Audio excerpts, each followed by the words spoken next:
The Perspective on 9/11 video collection was first created to be part of a live presentation with many PowerPoint slides. A few of those slides are included in this version to give more context to the video excerpts. Some slides will require using the pause on your video player to give time to read all the text. This video collection consists of excerpts from about a dozen videos. The collection is in two parts. Part 1 consists of historical context to give a background to the 9/11 incident.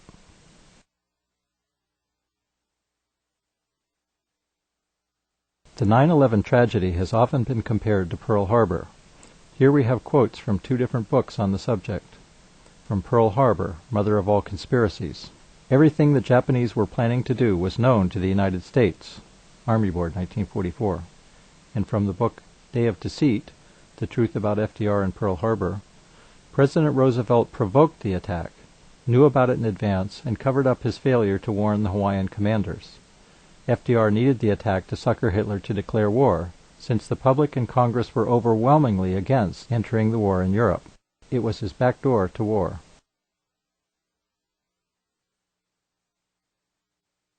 New evidence now suggests that the Americans and the British knew a great deal more about the coming attack than has ever been officially admitted. There were 4,000 casualties in less than 90 minutes. The attack allowed President Roosevelt to take America into the war. On December 8, 1941, the United States of America declared war on Japan. 3 days later, Germany and Italy in turn declared war on the United States. For nearly 50 years, one question has been repeatedly asked. Did Roosevelt allow Pearl Harbor to happen so that the surprise attack would give him the excuse to take America into the Second World War? The new evidence that has come to light strongly suggests that he did. It is now clear that Roosevelt and his advisors knew far more than was openly admitted at any of the 9 separate inquiries into the attack. William Casey, a former director of the CIA, was in a position to testify where some of that information came from. In his book, Casey says quite openly that the British told the Americans that a Japanese fleet was heading east across the Pacific towards Hawaii. It is now known that Churchill used this intelligence to give British commanders in the Far East early warning of the imminence of a Japanese attack. But no similar warnings were ever sent from Roosevelt to the American commanders in the Pacific.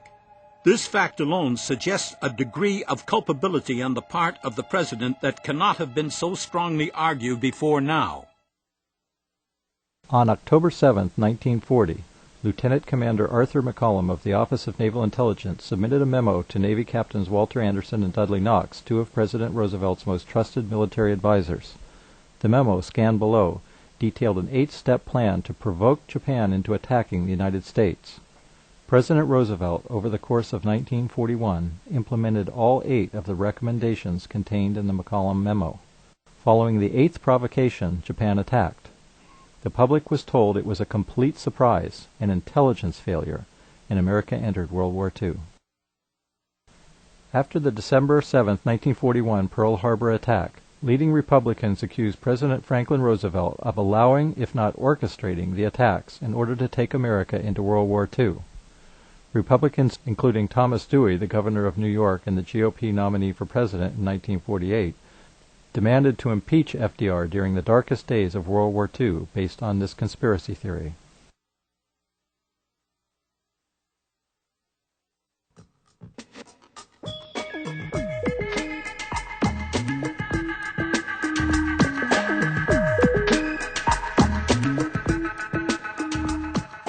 In this chaotic climate, and in an effort to reorganize the U.S. military, President Truman passed the National Security Act.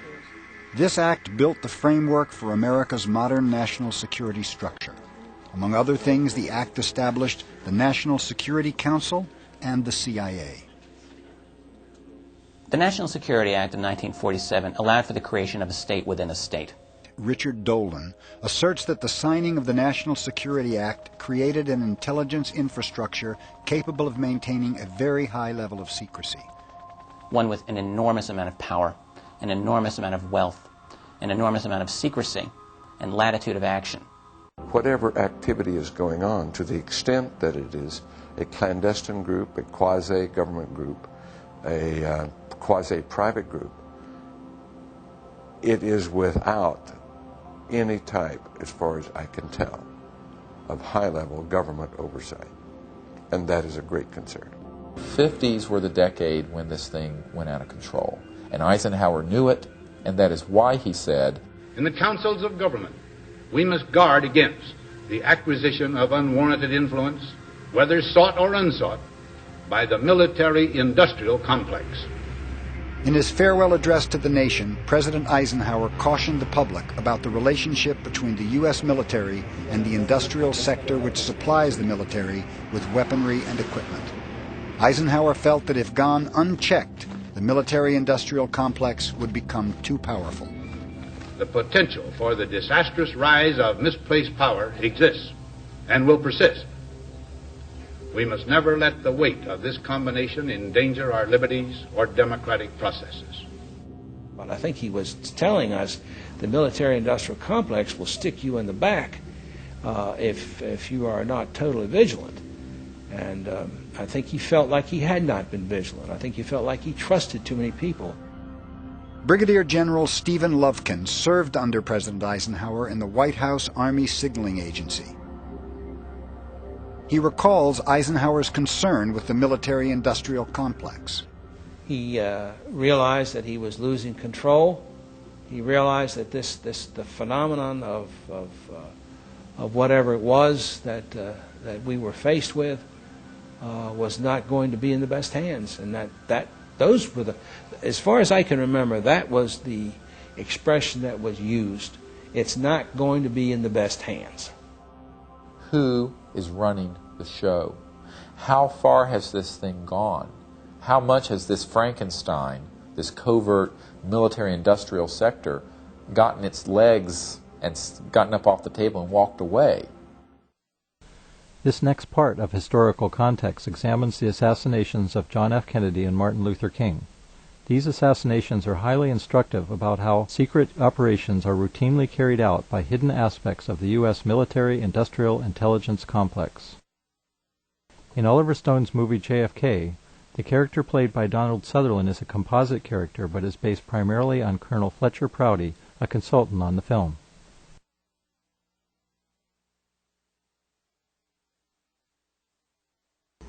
It is so difficult to hear the true story, the accurate story of the assassination of the president. People just don't realize, first of all, that the assassination of the president is a function of government around the world. Whether they want to believe that or not, it is. And so to find that a man is killed by a professional hit team, and I'm not talking about Americans, I'm talking about a hit team that's stateless. They're purposely trained to be stateless. That's part of the job. You can kill them with a gun easy. But the next is there has to be a cover story. There has to be a story that goes out that takes care of events so people will believe that story, as they've been trying to have us believe the story of Lee Oswald. But it takes more than that, because people keep asking questions. They have to keep putting the answers in there, and they have to be reasonable.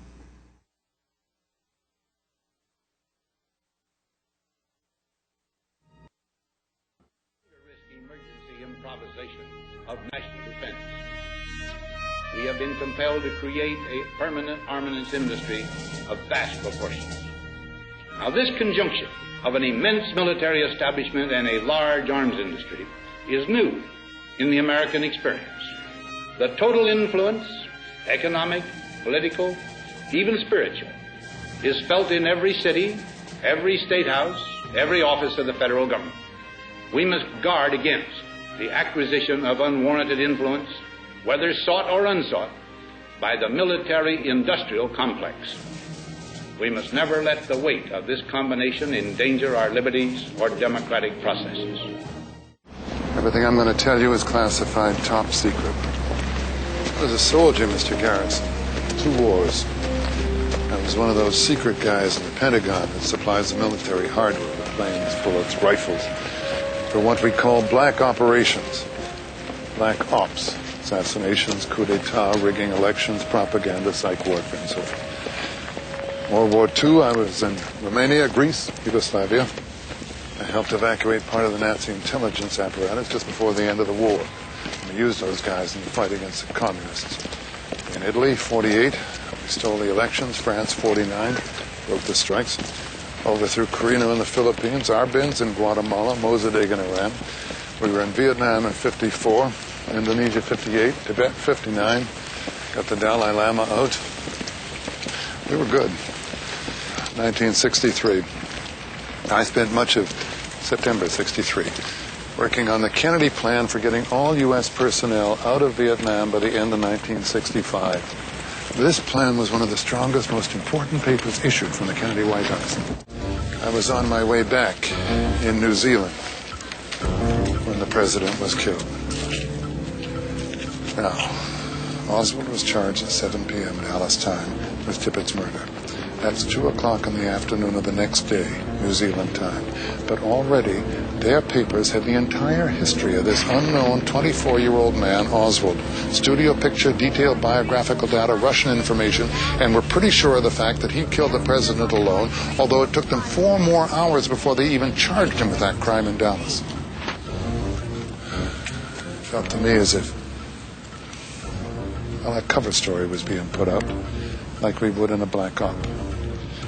One of my routine duties, if I had been in Washington, would have been to arrange for additional security in Texas, so I decided to check it out.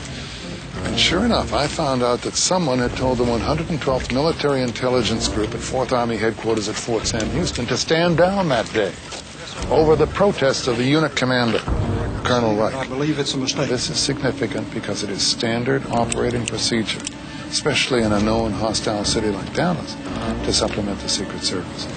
It was a violation of the most basic protection codes we have, and it is the best indication of a massive plot in Dallas. Now, who could have best done this? Black Ops, Mr. Garrison. People in my business, people like my superior officer could have called Colonel Reich and said, look, we have another unit coming from so-and-so providing security. You'll stand down. I never realized Kennedy was so dangerous to the establishment. Is that why? Well, that's a real question, isn't it? Why? The how and the who is just scenery for the public. Oswald, Ruby, Cuba, the mafia. Keeps them guessing like some kind of parlor game, prevents them from asking the most important question, why? Why was Kennedy killed? Who benefited? Who has the power to cover it up? Who? In 1961, right after the Bay of Pigs, very few people know about this, all right? I participated in drawing up National Security Action Memos 55, 56, 57. These are crucial documents, classified top secret. But basically in them, Kennedy instructed General Lemnitz, chairman of the Joint Chiefs, that from here on forward, the Joint Chiefs of Staff would be wholly responsible for all covert paramilitary action in peacetime. This basically ended the reign of the CIA, splintered it as JFK promised he would into 1,000 pieces, and now he was ordering the military to help him do it. This was unprecedented. I can't tell you the shockwaves that this sent along the corridors of power in Washington. The authority of the state over its people resides in its war powers. And Kennedy wanted to end the Cold War in his second term. He wanted to call off the moon race in favor of cooperation with the Soviets. He signed a treaty with the Soviets to ban nuclear testing. He refused to invade Cuba in 1962, and he set out to withdraw from Vietnam.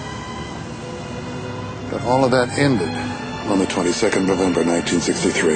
It has no face, yet everybody in the loop knows. I think it started like that, in the wind. Defense contractors, big oil bankers, just conversations, nothing more. Then a call is made. Everything is cellularized. No one has said he must die. There's been no vote, nothing's on paper. There's no one to blame. It's as old as the crucifixion. No one's guilty, because everyone in the power structure who knows anything has a plausible deniability. There are no compromising connections except at the most secret point. But what's paramount is that it must succeed. No matter how many die, no matter how much it costs, the perpetrators must be on the winning side and never subject to prosecution for anything by anyone. That is a coup d'etat.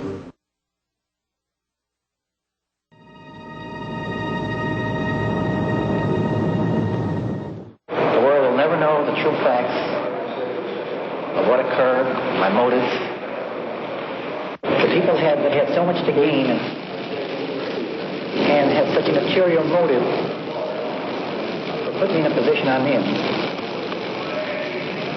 We'll never let the true facts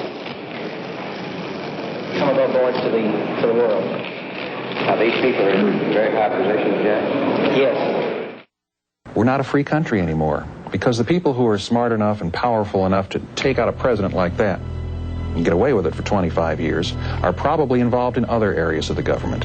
In other words, the country is being run by people we did not vote for. Colonel Fletcher Prouty was Chief of Special Operations of the Joint Chiefs of Staff during Kennedy's presidency. He believes even more powerful forces were ultimately responsible. With sufficient power to operate the cover-up ever after. Because you see, there's one thing to kill somebody. It's another thing to cover up the fact that you did it or that you hired somebody to do it. And that's more difficult. So they use the device of the Warren Commission report to cover up their hired killers. Now, who would hire the killers? And who has the power to put the Warren Commission report out over the top of the whole story? You see, you're dealing with a very high echelon of power. It doesn't necessarily reside in any government. It doesn't necessarily reside in any single corporate institution, but it seems to reside in a blend of the two. Otherwise, how could you have gotten people like the Chief Justice of the Supreme Court to participate in the cover-up, the police in Dallas to participate in the cover-up, etc., and the media? You know, all the media, not just one or two newspapers, but none of them will print the story that other than Oswald killed the president with 3 bullets, something that's absolutely untrue. There can be the overthrow of a government, that there can be a coup d'etat in America, that in fact did happen through the assassination of President Kennedy. In order to prevent that kind of thing from happening again, in order to expose the forces that were responsible for that kind of murder and the kind of cover-up that has ensued in the following 25 years, it's necessary to expose it. Otherwise, we can have the same thing repeated again.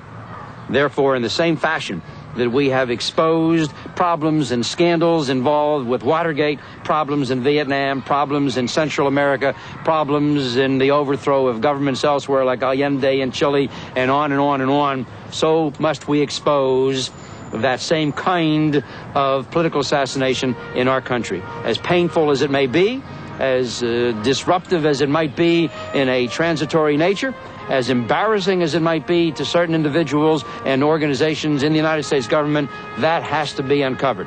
The people who I think had most to gain, as they saw it, were the military-industrial intelligence complex. It's a myth that the intelligence agents don't make policy. They make it all the time. They always say they're carrying out policy, and sometimes they are.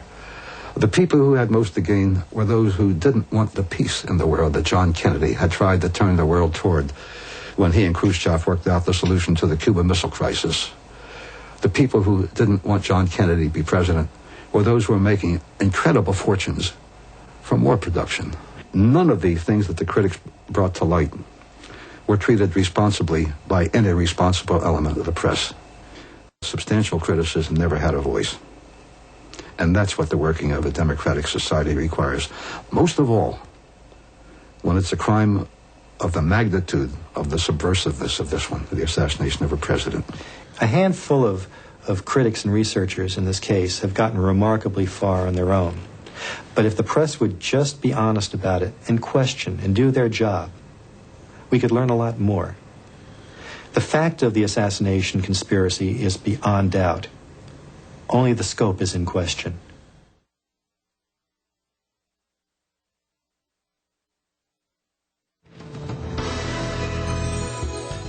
Most everyone knows that Dr. King was a courageous Christian minister committed to the nonviolent pursuit of freedom for all people. In this pursuit, he went to jail 29 times.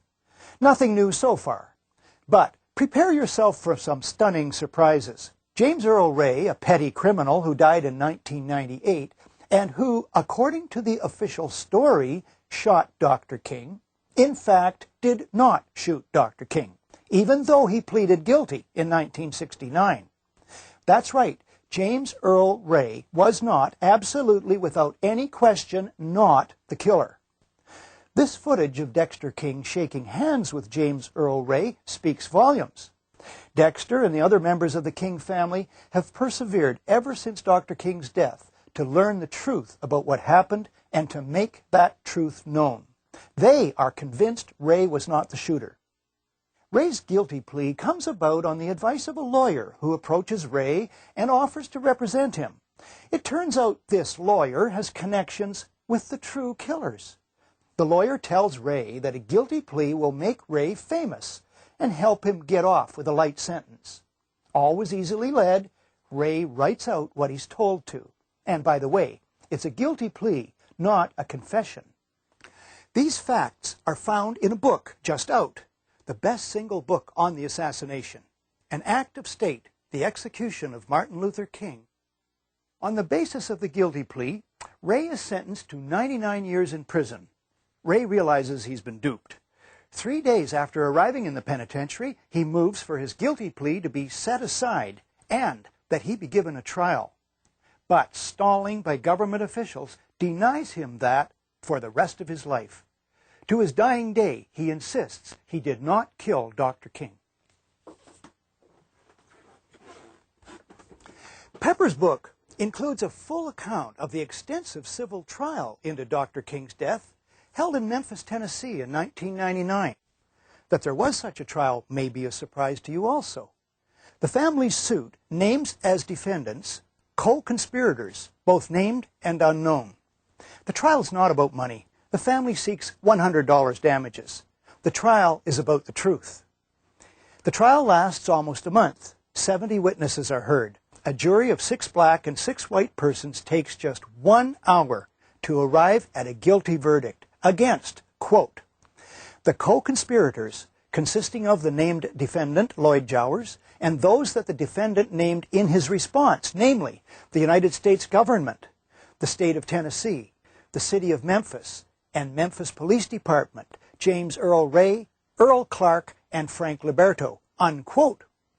Earl Clark, now deceased, was the top marksman in the Memphis Police Department. Frank Liberto was a mafia kingpin. Conspirators within the U.S. government, according to the trial and the book, include, quote, J. Edgar Hoover and the FBI, Richard Helms and the CIA, and the military, unquote.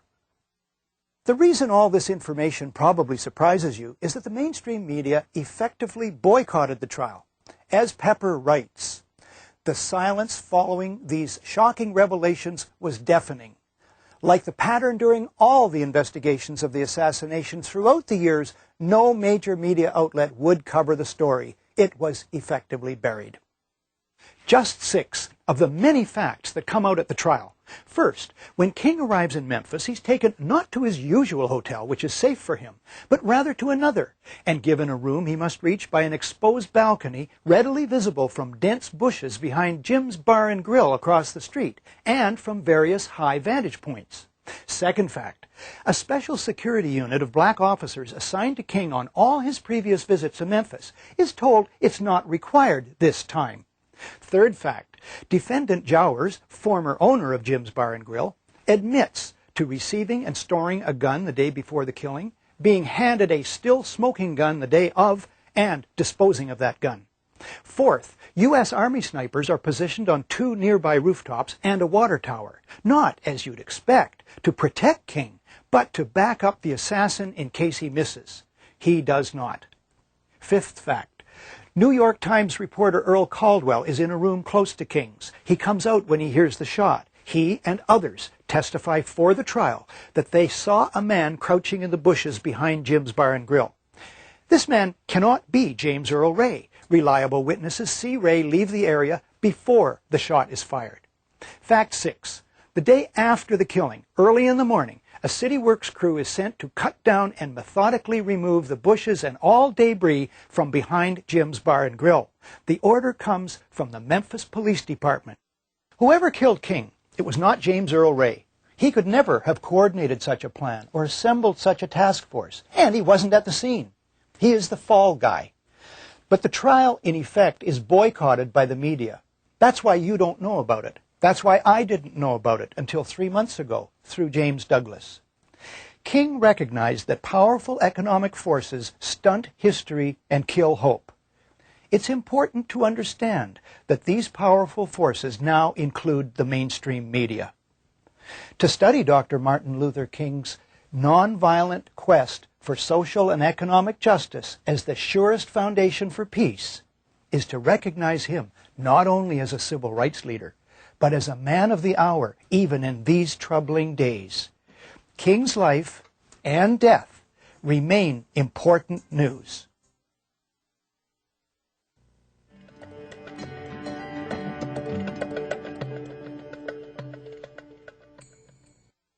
A little historical perspective. Here are two important events, each reported and accepted as authentic fact at the time. Each was, in reality, an elaborate deception planned at the highest levels and executed to sway public opinion. August 2nd, 1964. In the Gulf of Tonkin, North Vietnamese torpedo boats attack the U.S. destroyer Maddox. The Associated Press story, for some reason, is datelined Pearl Harbor. The lead. 3 PT boats, identified by Secretary of State Dean Rusk as North Vietnamese, attacked. Later, a second U.S. destroyer is attacked.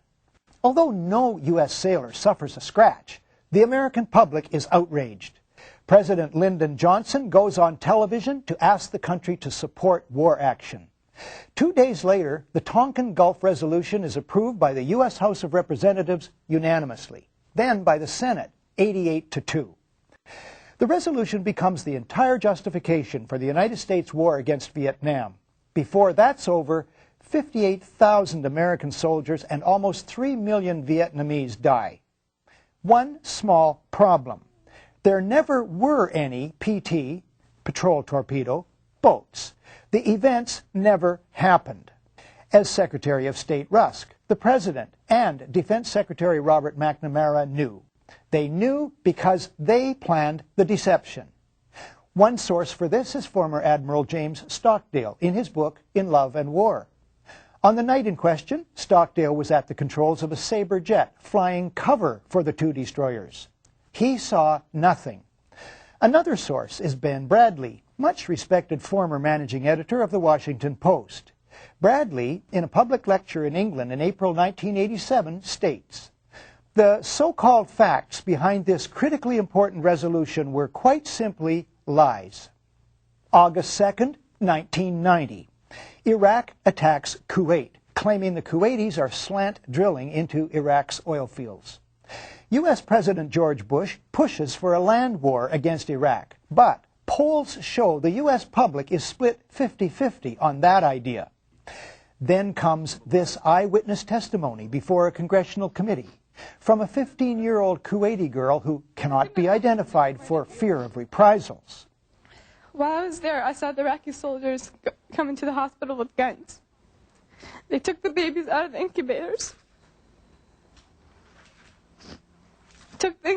and left the children to die on the cold floor. The U.S. public is outraged. Support for land war zooms. It's a turning point. Desert Storm is launched. 135,000 Iraqis are killed. Large numbers die since from sanctions still in effect. One small problem. There never were any incubator baby deaths. Not one. The CBC's The Fifth Estate reveals the girl was the Kuwaiti ambassador's daughter, given her lines and coached in acting by the giant PR firm Hill & Knowlton. This was one phase of a $10 million joint U.S.-Kuwaiti campaign of deception. This man is lying. I myself buried 14 newborn babies that had been taken from their incubators. This man is lying. They had kids in incubators, and they were thrown out of the incubators so that Kuwait could be systematically dismantled. There were a lot of people in on what can fairly be described as a conspiracy of fake organizations, false documents, fraud, and disinformation. Now fast forward to a week ago Sunday. I'm watching CBC television news. The Israelis have easily intercepted a ship, for some reason, crammed openly with munitions. I'm thinking, this is fishy. Now something rare happens.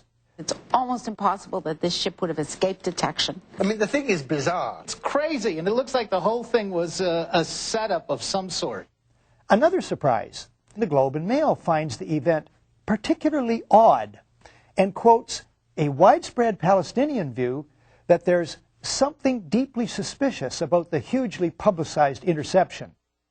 Now, I'm not saying I've got inside dope to prove or disprove the munitions caper. I am saying governments concoct elaborate deceptions for political ends. I am saying that the media have been suckered many times. Part 2 of Perspective on 9/11 consists of excerpts from 3 9/11 videos. I strongly suggest you see all of these videos in their entirety, as these excerpts do not do full justice to all the information contained.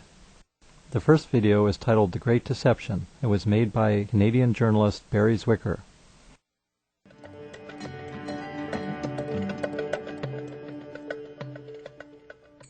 For 4 months, I've been waiting in vain for the North American media to pursue questions about the startling events of September 11th. Here's what I want to know. The multiple hijackings are unprecedented. The first occurs at 7:45 in the morning. It's a full hour before the first plane hits the World Trade Center. But it's an hour and 20 minutes, and after the second plane hits, that the president allegedly becomes informed. Think about that. Then he gives no orders. Why? He continues to listen to a student talk about her pet goat. Why? It's another 25 minutes until he makes a statement, even as Flight 77 is making a beeline for Washington, D.C. In the almost 2 hours of the total drama, not a single U.S. Air Force interceptor turns a wheel until it's too late. Why? Was it total incompetence on the part of air crews trained and equipped to scramble in minutes? Well, unlike the U.S. Air Force, I'll cut to the chase. Simply to ask these few questions is to find the official narrative, frankly, implausible. The more questions you pursue, it becomes more plausible that there's a different explanation. Namely, that elements within the top U.S. military, intelligence, and political leadership, which are closely intertwined, are complicit in what happened on September the 11th. Why U.S. complicity, you ask? Well, to stampede public opinion into supporting the so-called war on terrorism, to justify a war on Afghanistan for a future oil pipeline, the grab for Middle East oil and big budget increases for the military, and the general drive for global domination by the American empire.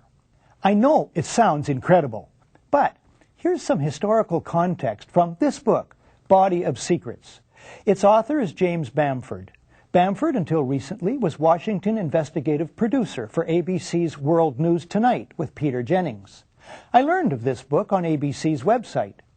Bamford's information comes from interviews with, for instance, the former dean of the U.S. intelligence community, and from government documents. It takes 80 pages to list Bamford's more than 600 information sources. Here's the story. It's 1962. John F. Kennedy is U.S. President. Robert McNamara is Secretary of Defense. And Admiral Lyman Lemnitzer heads the U.S. Joint Chiefs of Staff. The CIA has failed in its illegal Bay of Pigs invasion of Cuba. JFK decides, Bamford writes, to back away from military solutions to the Cuban problem. But Lemnitzer, the CIA, and others at the top remain obsessed with Cuba. Writes Bamford, as the Kennedy brothers appeared to suddenly go soft on Cuba, Lemnitzer could see his opportunity to invade quickly slipping away. Attempts to provoke the Cuban public to revolt seemed dead. Continues Bamford, Lemnitzer and the other chiefs knew there was only one option left that would ensure their war. They would have to trick the American public and world opinion. Lemnitzer comes up with Operation Northwoods. We could blow up a U.S. ship in Guantanamo Bay and blame Cuba. Casualty lists in U.S. newspapers would cause a helpful wave of national indignation. We could develop a communist Cuban terror campaign in the Miami area, in other Florida cities, and even in Washington. An elaborate variation. Create an exact duplicate for a civil registered aircraft. The duplicate would be loaded with selected passengers, all boarded under carefully prepared aliases.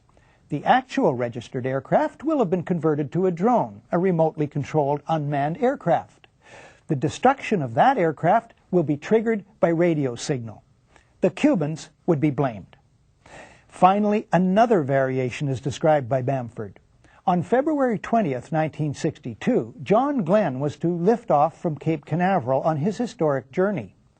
Lemnitzer proposed that should the rocket explode and kill Glenn, the objective is to provide irrevocable proof that the fault lies with Cuba by manufacturing various pieces of evidence which would prove electronic interference on the part of the Cubans.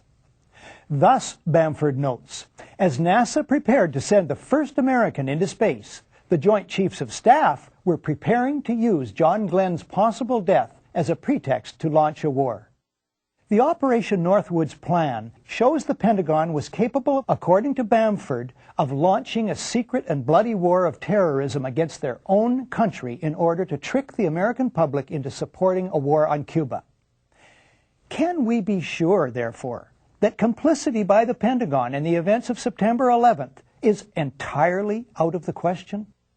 A common explanation as to why no U.S. military interceptors took to the skies on September 11th until it was too late is that it was simple incompetence. Well, let me deal with the incompetence theory. First, by taking you back to October 26, 1999. That is the day the chartered Learjet carrying golfer Payne Stewart crashes, killing all on board. This from the National Transportation Safety Board crash report. 9:19 a.m., the flight departs. 9:24, the Learjet's pilot responds to an instruction from air traffic control. 9:33, the controller radios another instruction. No response from the pilot. For 4.5 minutes, the controller tries to establish contact. Having failed, the controller calls in the military. Note that he did not seek, nor did he require, the approval of the President of the United States, or indeed anyone. It's standard procedure, followed routinely, to call in the Air Force when radio contact with a commercial passenger jet is lost, or the plane departs from its flight path, or anything along those lines occurs.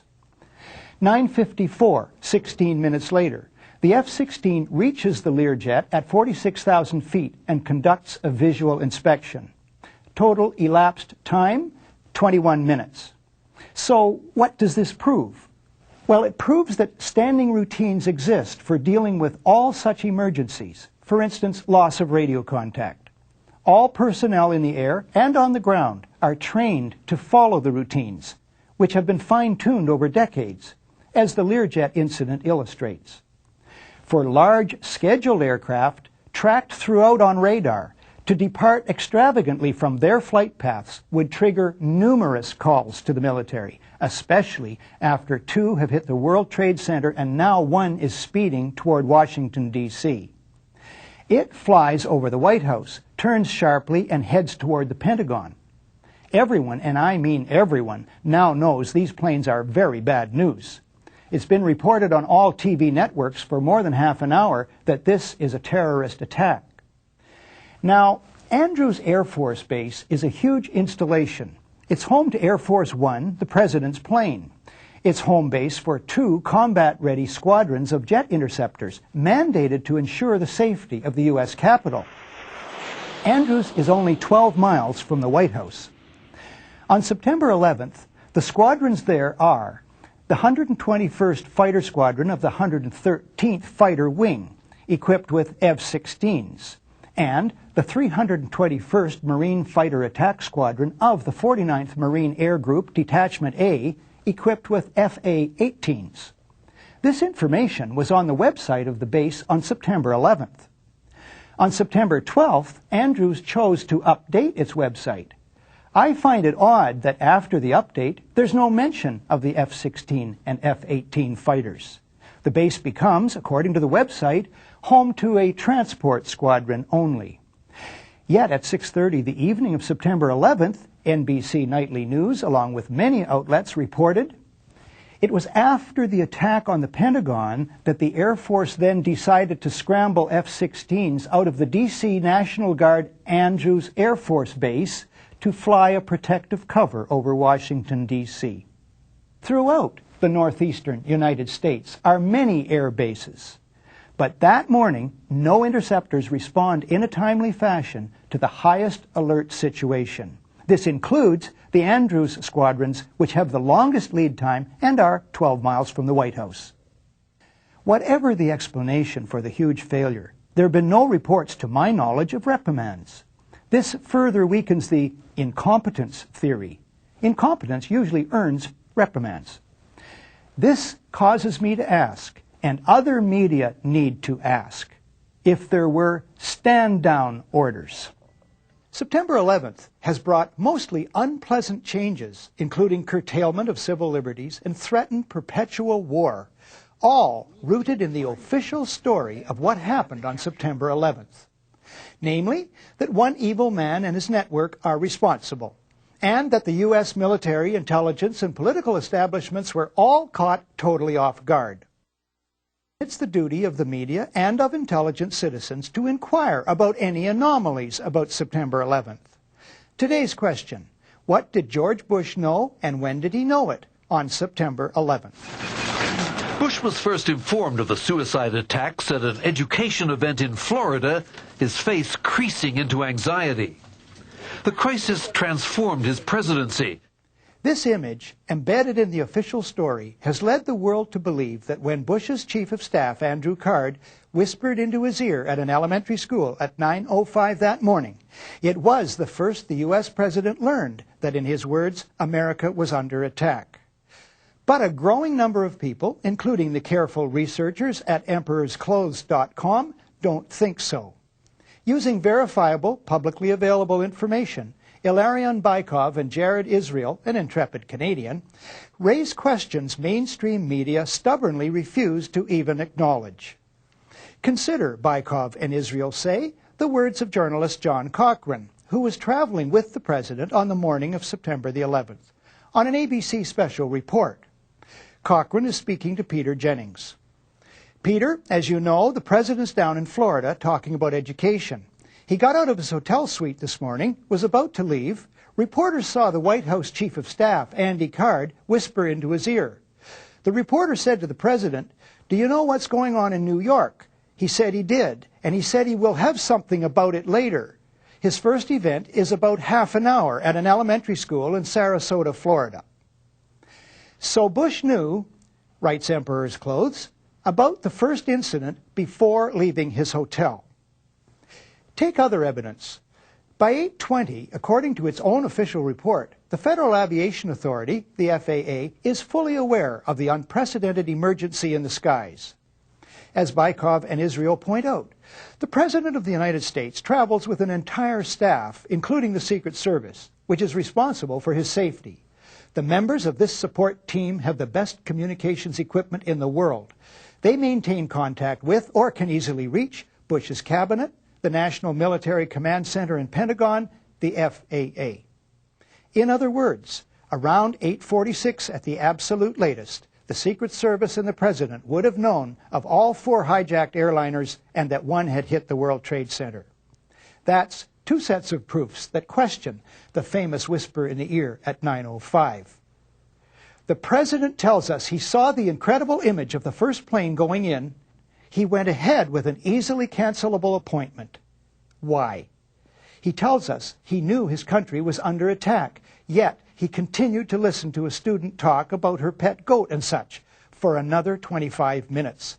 Why? George W. Bush is acting right here. There are many other facts equally puzzling, at least for anyone still clinging to the official story of 9/11. His schedule and whereabouts had been publicly announced.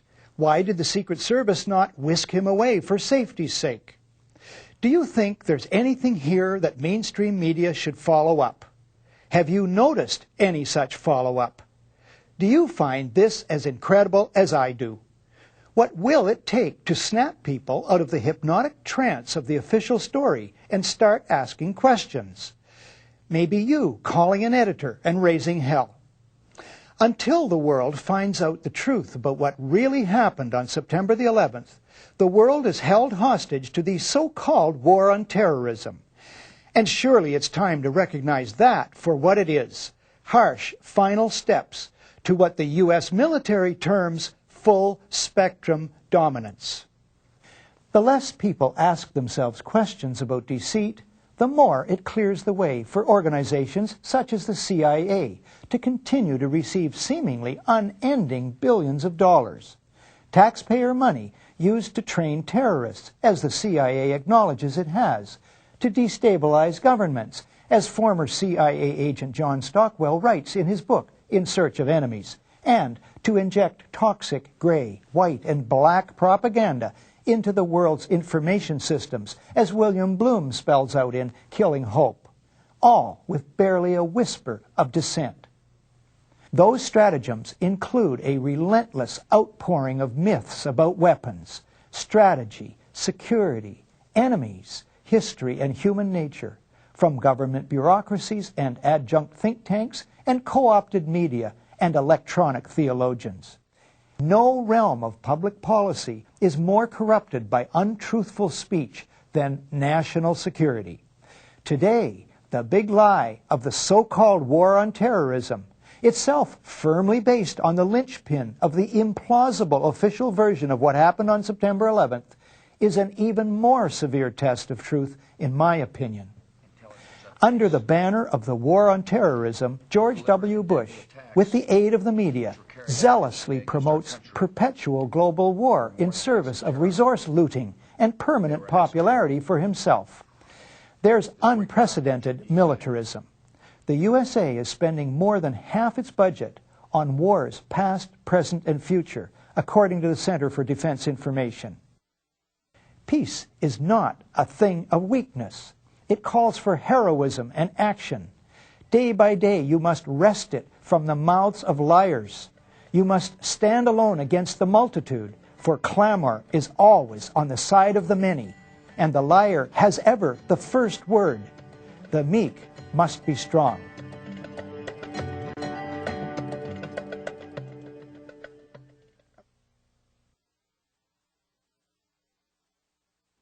In September 2002, I further annoyed our government by releasing my book, Painful Questions.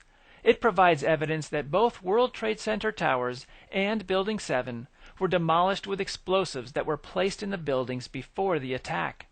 I also show that many of the phone calls from the passengers appear to be fake in order to deceive us into believing the airplanes had been hijacked by Arabs. I show that the terrorists were patsies in this incredible scam.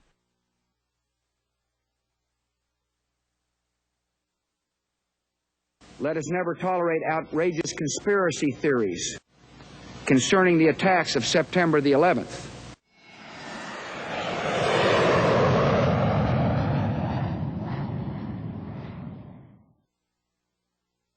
Building 7 was a 47-story building with a steel frame. No airplane crashed into it, nor did the towers fall onto it. However, this building disintegrated on September 11th. This satellite image shows the World Trade Center about a year before the attack. Building 7 is the tall building at the top. Here is a view from an airplane of the rubble of Building 7. The pile is very small. How did a 47-story steel building crumble into such a tiny pile of rubble? Our government believes that fire caused it to disintegrate. Fires erupted in Building 7 about 9 in the morning, a few moments after the plane crashed into the South Tower. The fires burned all day. This photo shows the fires at 3 p.m. The fires are not easy to see because they are small, and there's lots of dust and smoke in the air. There are only a few flames in only a few of the thousands of windows of this large building. Most floors do not have fires, and the floors that do are burning only in a few small areas. Compared to other office fires, these are small. Why didn't the sprinkler system extinguish them? This photograph shows the rear of Building 7. This side of the building doesn't have many fires either. There are no fires anywhere along the base of the building. Despite the fact that the fires in Building 7 were so small that the sprinkler system should have extinguished them, at about 5:30 in the evening, the building suddenly crumbled into a pile of rubble. How did a few little fires cause Building 7 to crumble? According to Bill Manning, editor-in-chief of Fire Engineering, a magazine for fire departments, fire has never destroyed a steel building. So how did a fire do what it had never done before? Perhaps you wonder if incompetent architects designed this building with delicate steel beams. If so, take a look at the beam with the numeral 7 spray painted on its end. To say the beams in Building 7 were massive would be an understatement. This building was straddling an electrical substation for the city, so it had some of the thickest steel beams of any building on the planet. At the upper left corner is a standard I-shaped beam. It would be considered massive in most buildings, but it seems delicate next to the biggest beams of Building 7.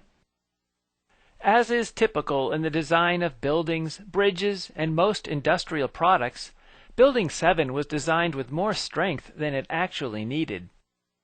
So how did a building with such massive steel framework disintegrate into such a tiny pile of rubble from a few tiny fires? A government agency, FEMA, conducted an investigation into why the buildings in the World Trade Center collapsed. However, the editor of Fire Engineering magazine became so disgusted by the investigation that the January 2002 issue carried an angry article in which he accused the investigation of being a half-baked farce. Later that month, both Bush and Cheney asked Tom Daschle to limit the investigation. Apparently, a half-baked farce was more of an investigation than Bush and Cheney wanted. I suppose they would have preferred a quarter-baked farce. In March 2002, the Committee on Science of the House of Representatives held a meeting to investigate the investigation. There were more insults and accusations at this meeting. For example, Congressman Boehlert complained that the investigation seems shrouded in excessive secrecy. Professor Corbett complained that they were trying to run an investigation with part-time engineers and scientists and on a shoestring budget. There were also accusations that landlords and insurance companies interfered with the investigation. It seems that a lot of people were helping President Bush ruin the investigation. During April 2002, the final bits of rubble from the World Trade Center were removed. The thick pieces of steel were sold to foreign nations as scrap metal and at a very low price, while the less valuable pieces were shipped by barge to be buried. By May 2002, the World Trade Center had been cleaned up and all the rubble destroyed, so nobody could conduct any further investigations into how the buildings collapsed. The editor of Fire Engineering wrote months earlier that this destruction of rubble is illegal. He pointed out that our laws demand rubble be saved from major disasters so that we can learn what happened and improve our buildings and fire prevention techniques. Our government violated the law when it destroyed the rubble from the World Trade Center. In May 2002, FEMA released the report on the collapse of the buildings. Not surprisingly, the report doesn't explain anything. For example, rather than explain how the fires caused Building 7 to collapse, the FEMA report has this. The specifics of the fires in Building 7 and how they caused the building to collapse remain unknown at this time. Our government spent 7 months investigating the collapse of the World Trade Center buildings, and at the end, they announced they have no idea what happened to Building 7. If FEMA was a private company, I would demand my money back. Since they are a government agency, their worthless report is evidence that they are involved in covering up a scam. FEMA claims that they cannot understand how Building 7 collapsed, but perhaps you and I can figure it out by watching the videos of it collapsing. Incidentally, this video is lousy because it comes from people who recorded the TV news. As with the security video that shows Flight 77 crashing into the Pentagon, nobody wants to provide good quality video of Building 7 as it collapses. At the top of Building 7 is a rectangular penthouse that contains air conditioning and other equipment. If you recall, the fires were on the lower floors, not near the roof. However, the penthouse is the first part of the building to collapse. How could the fires cause damage to the penthouse without damaging all the floors in between?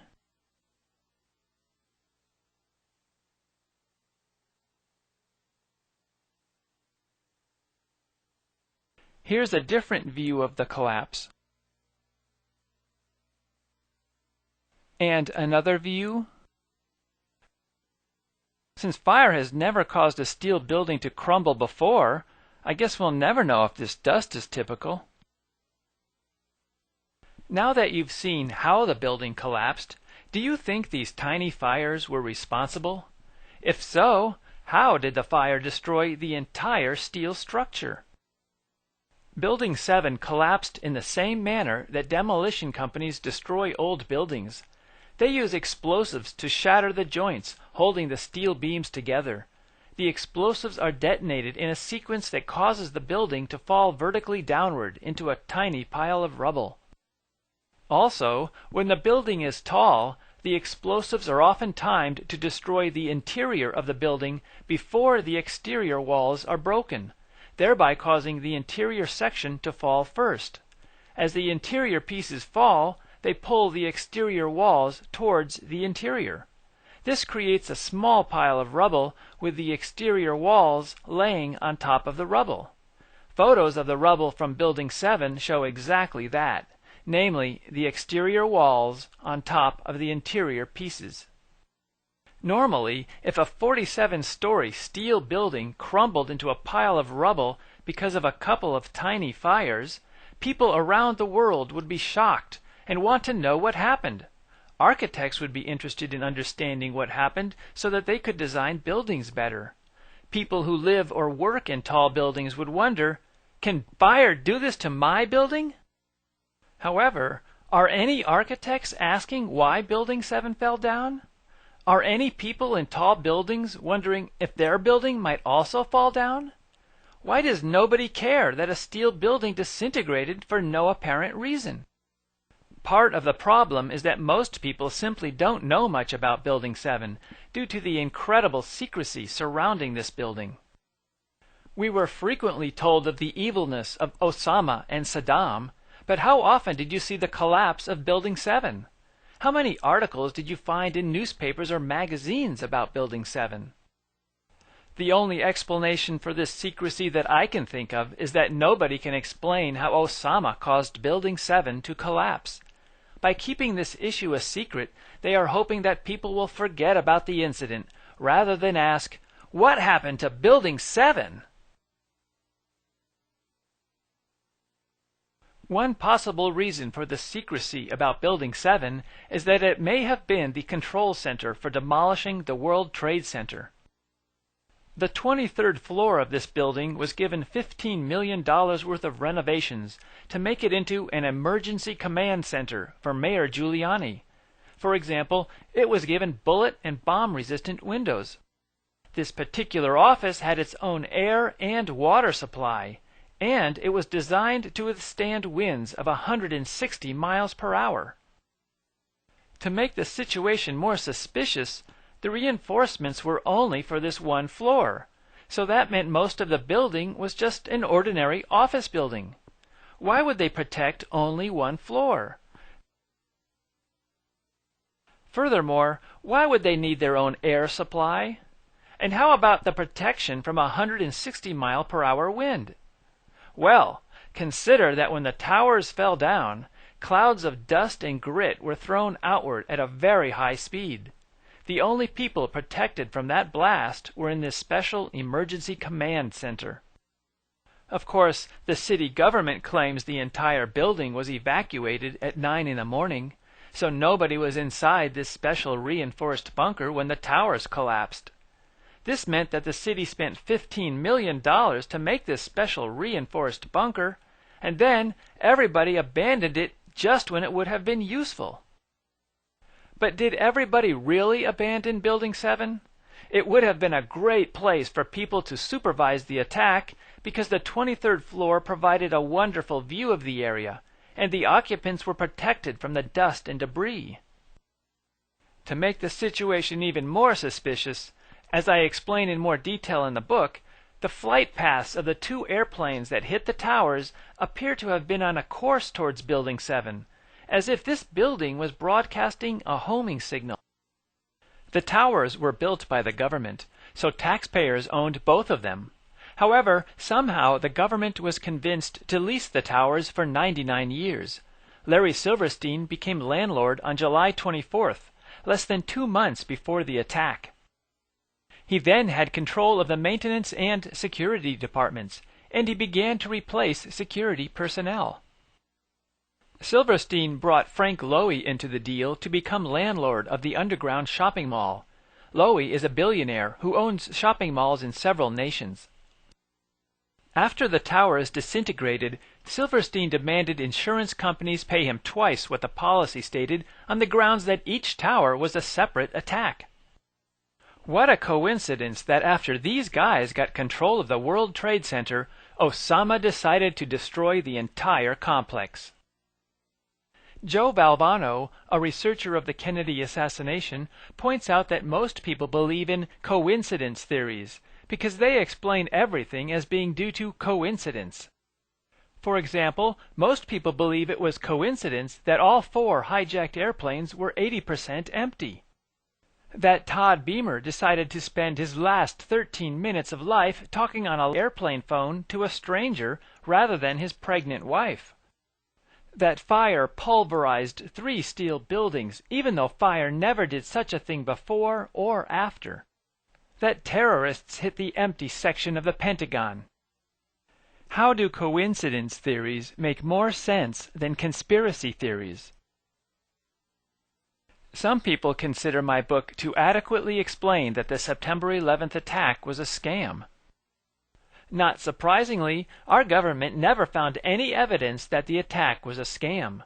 Our government never even found a reason for why Building 7 collapsed. Parton and McKinney are examples. However, most Americans ignored or ridiculed both of them, while supporting these 2 rich kids as they pretended to be world leaders, and these guys as they used the attack as an excuse to bomb Afghanistan. The primary weapon in this war is deception, mainly through television, but also newspapers and magazines. Although you may ignore the National Review, these types of publications do have influence over the public. These journalists alter public opinion, and that in turn affects your life and your nation. It's easier for journalists to deceive people than it is for a military to conquer them. It ain't difficult to understand that the McVeigh bomb and 9/11 were scams. So how can people get away with such obvious scams?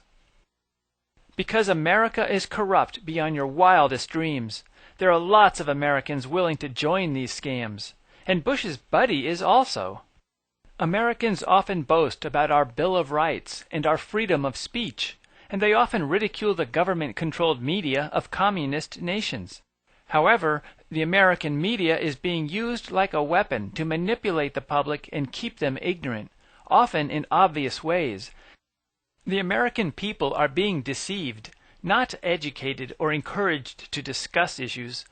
Furthermore, neither the U.S. government nor the American people put pressure on the news reporters to stop this manipulation and provide intelligent articles. The only pressure news reporters feel is to provide news that is more entertaining than their competition. Hundreds of citizens have tried to help Americans realize that their nation has problems, but none of their books have done anything to improve the nation because most people refuse to consider that they might be correct. Only a small percentage of the population created America in 1776, and only a small number would be needed to change the nation today. The question I wonder about is, does America have enough respectable citizens to turn this nation into something we can be proud of? Larry Silverstein, the controller of the destroyed World Trade Center complex, stated plainly in a PBS documentary that he and the New York Fire Department decided to jointly demolish World Trade Center 7 late in the afternoon of 9/11. This admission appeared in a PBS documentary originally aired in September of 2002, entitled America Rebuilds. Mr. Silverstein's comments came after FEMA and the Society of Civil Engineers conducted an extensive and costly investigation into the curious collapse of World Trade Center 7. The study specifically concluded that the building had collapsed as a result of the inferno within, sparked apparently by debris falling from the crumbling North Tower. I remember getting a call from the fire department commander telling me that they were not sure they were going to be able to contain the fire. And I said, we've had such terrible loss of life. Maybe the smartest thing to do is pull it. And they made that decision to pull, and then we watched the building collapse.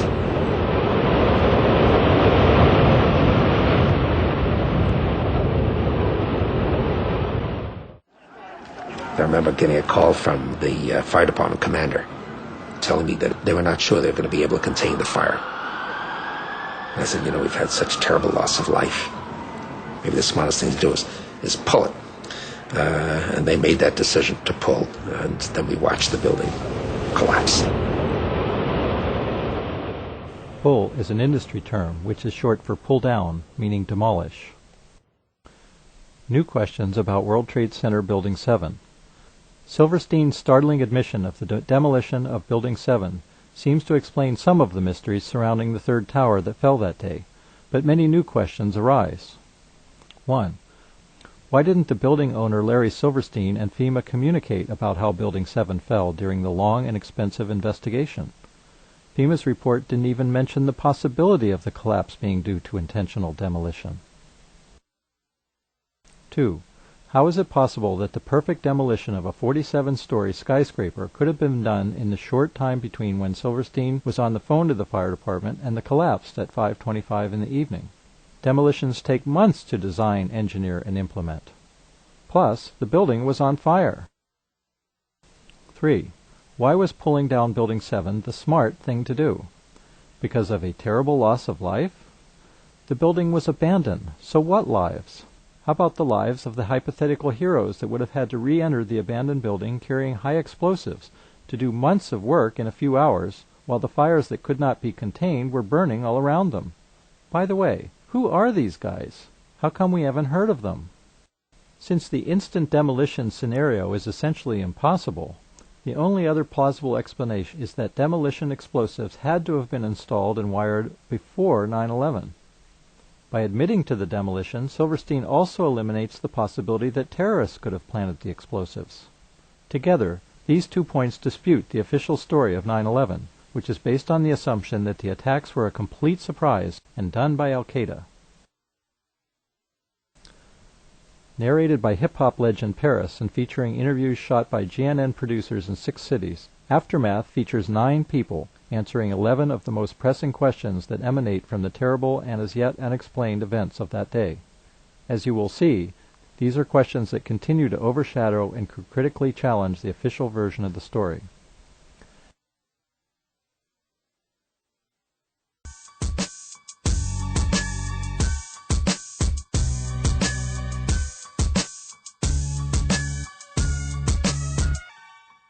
In the weeks leading up to the one-year anniversary of 9/11, GNN approached 9 people who have dedicated themselves to investigating how and why the United States was attacked that September day. We asked them 11 questions. Unanswered question number 2.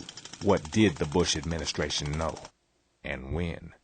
Mike Ruperts from the Wilderness was one of the first independent news sources to raise the issue of government foreknowledge.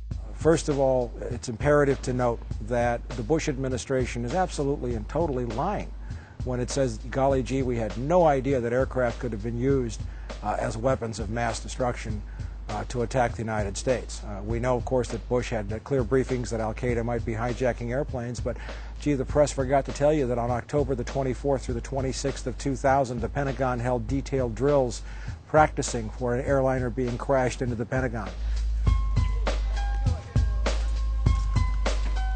The major media didn't tell you that at the G8 summit in Genoa, Italy in July of 2001, just 2 months before the attacks, all the airspace was closed off. The summit conference area was ringed with anti-aircraft guns, and the Los Angeles Times reported clearly that Egyptian intelligence and other intelligence services were afraid that hijacked aircraft would be crashed into the G8 summit to kill President Bush. It's a total lie that the administration had no knowledge.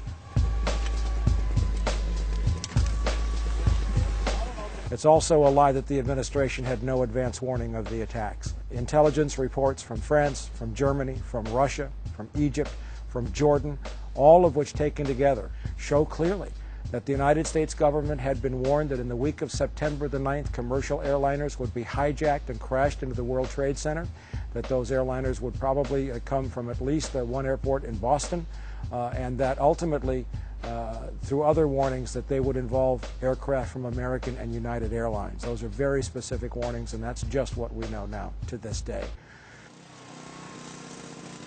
The FAA, NORAD, and the U.S. military have standard operating procedures that are routinely deployed during hijackings. Unanswered question number 3. Why wasn't the U.S. military able to intercept the hijacked planes? Nafiz Ahmed's book, The War on Freedom, is one of the most detailed investigations of 9/11. Standard operating procedures dictate that as soon as a plane flies off course, the FAA will contact the plane and try to ask them what is going on.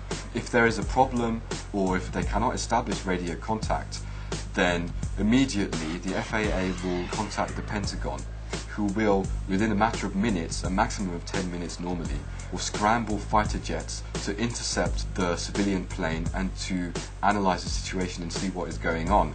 In his book, Nafiz documents a timeline of September 11th, showing how the attack should have been prevented, intercepted, or terminated.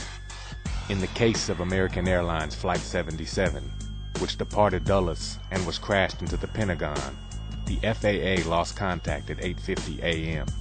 However, fighters were not scrambled until 9:24 a.m., a delay of over 30 minutes.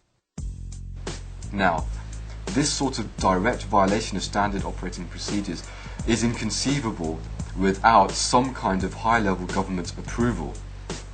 If we try to explain it by using the incompetence theory, it doesn't make sense. For example, if it was incompetence, we would expect that there would have been a normal inquiry into what went wrong. We would have expected that there would be some kind of reprimands, that certain officials would be downgraded, or they would lose their jobs, or something would have happened to correct the situation. But we find that there has been no such reprimands at all. Unanswered question number 4. How did the administration respond to the failures of the military and intelligence agencies on 9/11? Despite the breakdown under his acting leadership on September 11th, General Richard B. Myers was promoted to chairman of the Joint Chiefs of Staff, the highest military post in the country. Unanswered question number 5. What ties, if any, did the U.S. government and intelligence agencies have with the terrorists or their supporters? Michel Chossudovsky's research at the Center for Research on Globalization has exposed links between the Bush administration and the terrorists. The man who, according to the FBI, is considered to be the so-called money man behind the 9/11 terrorists, I'm talking about the head of Pakistan's military intelligence, Mohammed Ahmad. In the aftermath of 9/11, the FBI confirmed that General Ahmed, then head of Pakistan's ISI, had authorized a $100,000 wire transfer to Mohammed Atta, the alleged ringleader of the terrorist hijackers. Well, this same individual was on an official visit to Washington from the 4th to the 13th of September, and he met Colin Powell, Richard Armitage, George Tenet, his counterpart. He has links with the terrorists, he has links with the Bush administration. He's buddy-buddy with George Tenet, he's buddy-buddy with Mohammed Atta. Unanswered question number 6. Were there plans for a war in Central Asia prior to September 11th? This war was coming for a long time. Zbigniew Brzezinski, who had been Jimmy Carter's national security advisor, but who also worked in intelligence roles for Presidents Reagan and Bush 1, co-founder of the Trilateral Commission.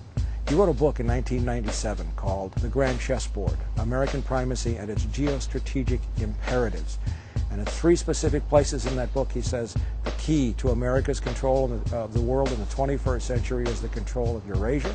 In support of his thesis, Brzezinski states, "A power that dominates Eurasia would control 2 of the world's 3 most advanced and economically productive regions, and about 3/4 of the world's known energy resources." And then he says that without an attack on the order of Pearl Harbor, or without a direct external threat, there was no way that the American people would support the imperial mobilization necessary to control Central Asia. And in this book, again, written in 1997, Brzezinski had a map of where the next world conflict was going to be. And you look at this map in the book, and it's exactly where we're fighting now. Unanswered question number 7.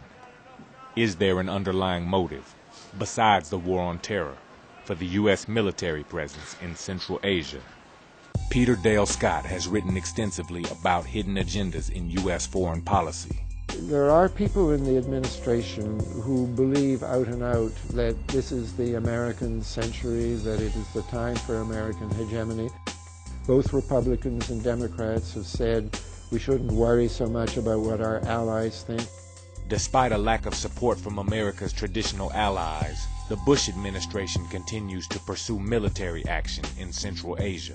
But it's, I think, pretty clear now to everybody that America has a oil geostrategy in that part of the world.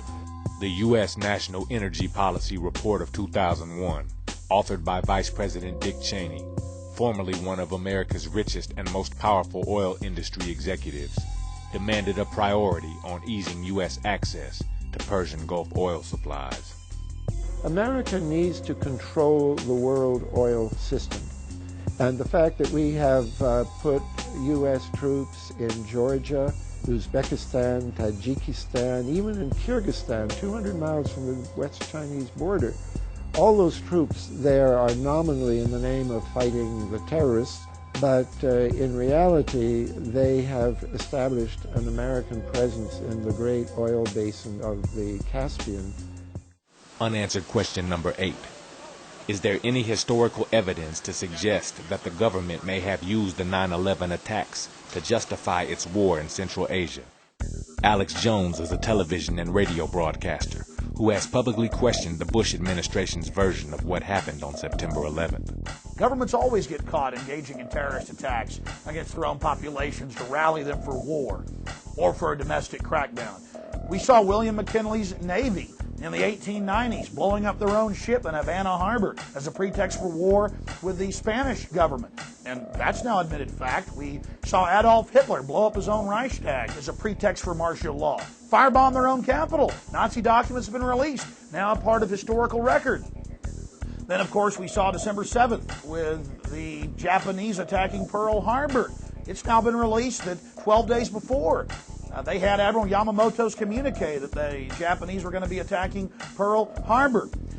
One of the best examples we have of the U.S. government planning terrorist attacks against its own institutions is the North Woods document. This is a confirmed, admitted document, declassified just a few years ago. In Body of Secrets, his best-selling expose of the National Security Agency, author James Bamford revealed that Operation Northwoods called for innocent people to be shot on American streets, for a wave of violent terrorism to be launched in Washington, D.C., and for a U.S. ship to be blown up in Guantanamo Bay, all in an effort to galvanize American public support for a war against Cuba. And they say in the Northwoods document, casualty list in U.S. newspapers would cause a helpful wave of indignation. We certainly saw a helpful wave of indignation after September 11th. Unanswered question number 9. How has the government's reaction to the terrorist attacks impacted the rule of law in the United States? John Judge is a member of the Washington Peace Center and has researched the post-9/11 effects on U.S. civil liberties. As of September the 11th, the entire country went into continuity of government, which is a special government that does not rely on the elected representatives, but in fact puts a small group of people in power. when you go into a declared war or a state of national emergency, which is what they went into on September 11th, legal authorities change. Hundreds of laws allow new power and new authorities for a select few people. Decisions are made not by the overt government, but by now an acknowledged shadow government. That's who's making these decisions, is DOD, FEMA, and the NSA. That's who's running the country since September 11th. In conclusion, we asked our interviewees, what are your final thoughts, and what can we do? The run-up to September the 11th, the historical context in which it occurred, is a much darker, much deeper political and economic story that cannot be explained away by the trite and simplistic explanations given by the administration or the news media. Is that the American people, separated from their own history, have no idea what has been done in their name all around the world in those intervening 50 years since the end of World War II. Dissent has never been more critical for us to engage in with all of the energy and all of the commitment that we can muster. Because without these voices of dissent, we will not be the full society that we cherish. And the government is taking us on an illegal path. And it is our voices that must demand that they follow the Constitution and follow the law. When people say what we should be doing, people need to mobilize at the local level, at the grassroots level.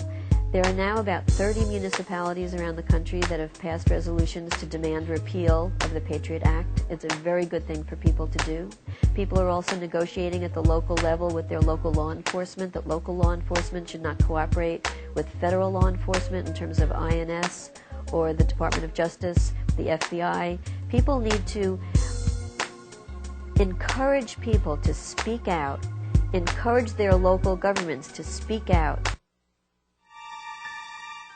As this system squeezes more and more people, as this system begins to dominate more and more people and displace more and more people, folks are going to be looking for answers. You need to be educated to be leaders in your area to give them those answers and how we can rebuild our society on decency and honor and things that have really made societies work in the past. We've got to start honoring creativity, honoring individuality, and not this mass-marketed slave hell that they've created. Now is the time to fight this dehumanization. Now is the time to realize you're special and you have power and you can affect change and that we're in a war for the very future of humanity. It's that important. And you're a soldier on the front lines. So get out there and take it back to them 110%. You don't have a choice, ladies and gentlemen. Run your own life or somebody else is going to run it for you.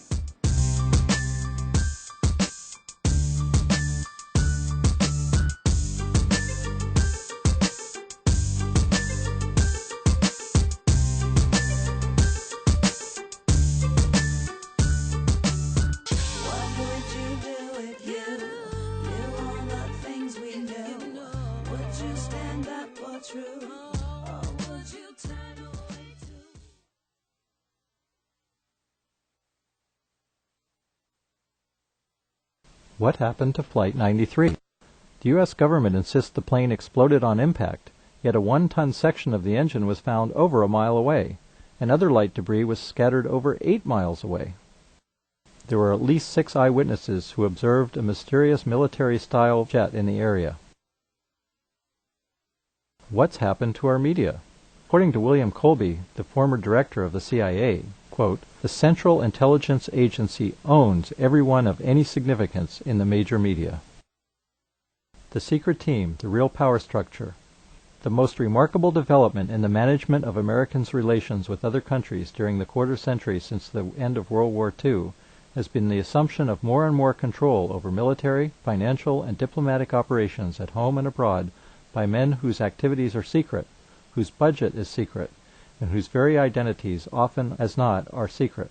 In short, by a secret team whose actions only those implicated in them are in a position to monitor and to understand. The secret team is not a clandestine super planning board or super general staff. It is a bewildering collection of semi-permanent or temporarily assembled action committees and networks. NORAD's war game, Vigilant Guardian, On the morning of September 11, 2001, Mr. Fulton and his team at the CIA were running a pre-planned simulation to explore the emergency response issues that would be created if a plane were to strike a building. Little did they know that the scenario would come true in a dramatic way that day. There have been numerous stories in various news sources, such as the BBC and the London Guardian, which indicate that at least 4 and as many as 8 of the alleged hijackers are still alive.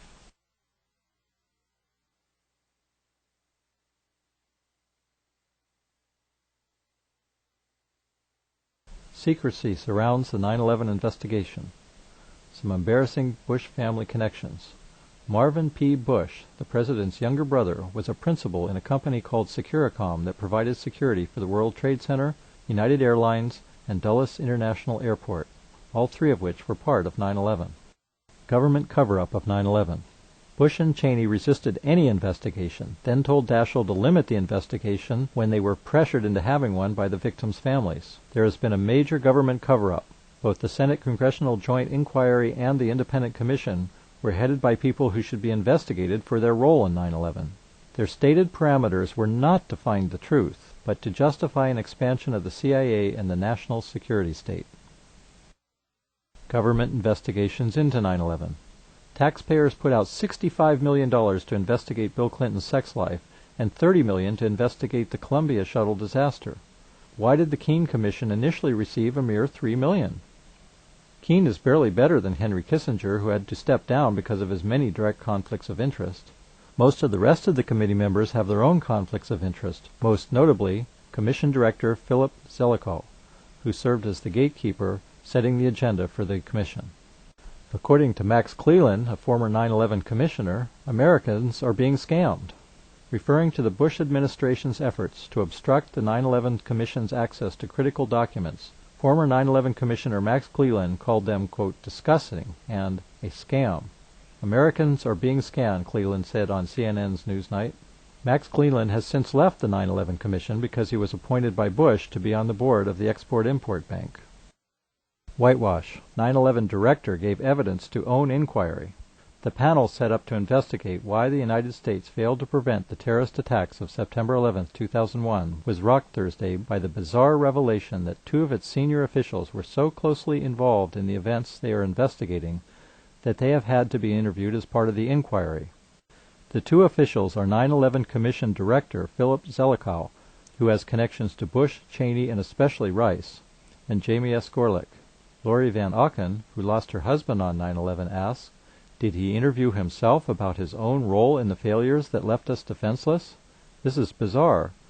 We entered a looking-glass world on September 11th, and we're still in it. Summary of White House cover-up. Then there's the stonewalling about 9/11. First, the administration tried, in defiance of all historical precedents, to prevent any independent inquiry. Then it tried to appoint Henry Kissinger, of all people, to head the investigative panel. Then it obstructed the commission, denying it access to crucial documents and testimony. Now, thanks to all the delays and impediments, the panel's head said it can't deliver the report by the original May 11th deadline, and the administration is trying to prevent a time extension. The PNAC, the Project for the New American Century, a Washington think tank founded in 1997 by a group of influential neoconservatives, or neocons. Most of these people are now major players in the Bush administration. Its stated goal is to promote American global leadership, which they define as full-spectrum dominance. In one 2000 paper entitled Rebuilding America's Defenses, PNAC authors wrote that, quote, the process of transformation requires some catastrophic and catalyzing event, like a new Pearl Harbor. Hence the name of the book, The New Pearl Harbor, Disturbing Questions About the Bush Administration and 9/11. From a skeptical vantage point, but also taking to heart the classic idea that those who benefit from a crime ought to at least be investigated, Griffin, an eminent philosopher and theologian, brings together an account of the national tragedy that is far more logical than the one we've been asked to believe. Inside Job by Jim Marrs. The previously titled The War on Freedom was first released by the author. Jim Marrs is known for his research and writings on the Kennedy assassination and many other topics. It was re-released in early July 2004 with a new title, Inside Job, from Origin Press. 911truth.org is a newly formed umbrella organization with a great master website.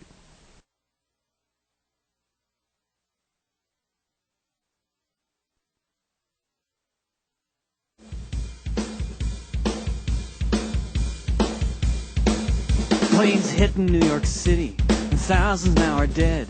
It was Arab terrorists, so this is what you said. Well, if that is the truth, then what have you got to hide? And what were you doing on the day all those people died? Where were the fighter jets ordered by the FAA? For 3 days in March of 2004, an unprecedented event brought forth an alternative vision of September 11th.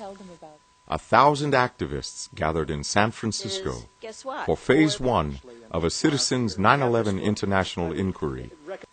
This was a culmination of a growing movement seeking to discover and reveal the facts and the truth about the events of September 11th, 2001. The inquiry process will continue with Phase 2 in Toronto at the end of May. The main hall for films and speakers was the historic Herbst Auditorium. 9/11 websites sprung up all over the place.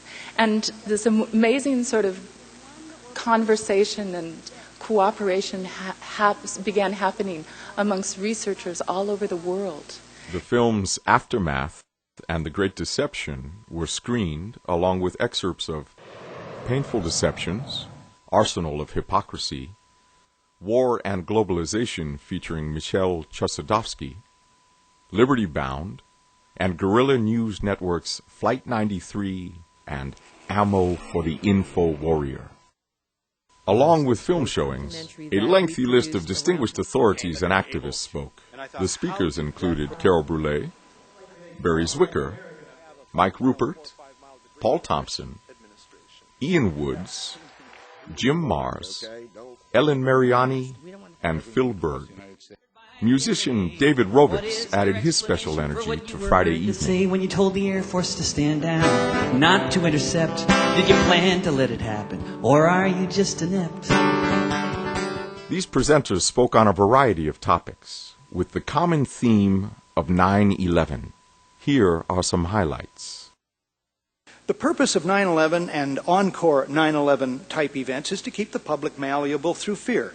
A fearful public will countenance a reduction of its liberties in return for promises of greater security. More encores are expected. I hope this will be the subject of much discussion at this inquiry. If the 9/11 planners have been high-fiving over their success, they're engaging in hubris, taking credit where it is not due. Because those who conspired to concoct this toxic trick and inflict it did not succeed because they created a seamless magic trick. They succeeded only because of the virtual total complicity of the mainstream media, our mental jailers. It's from the mainstream media that most people get most of their information most of the time on most subjects. So those who control the output of the mainstream media control the brainstem of our collective consciousness. When those charged with being skeptical inquirers are neither skeptical nor do they inquire, the only phrase for it is deep complicity. As author and activist Arundhati Roy writes in the current issue of Global Outlook magazine, the magazine of our movement, quote, "It is important to understand the corporate media do not just support the neoliberal project, they are the neoliberal project. It is structural, it's intrinsic to the economics of the mass media." But there's another answer to the question. Where are we now and where are we going? I think that now we are actually on the threshold of hope, because such an edifice of illusion embedded in and promotive of an earth-destroying economy is one which cannot be sustained. Something has to give, and give soon. Something is stirring among the masses designated to sleepwalk toward oblivion. Something is stirring even among some of the prison guards, even among a few of the illusioneers. So where are we in the 9/11 skeptics movement? Well, I think our job is to know the landscape as well as we can, to grasp the largest picture to the best of our ability, to plan, as Michael Rupert says, a roadmap from where we are to a better place.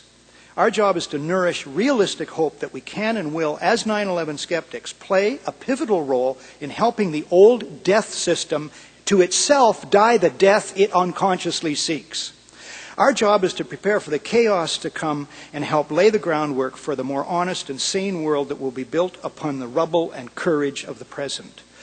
As 9/11 skeptics, we are called by history to be our best and most effective selves, whatever role we play. We are charged with doing our utmost to save our planetary home. So that's where I think we 9/11 skeptics are now.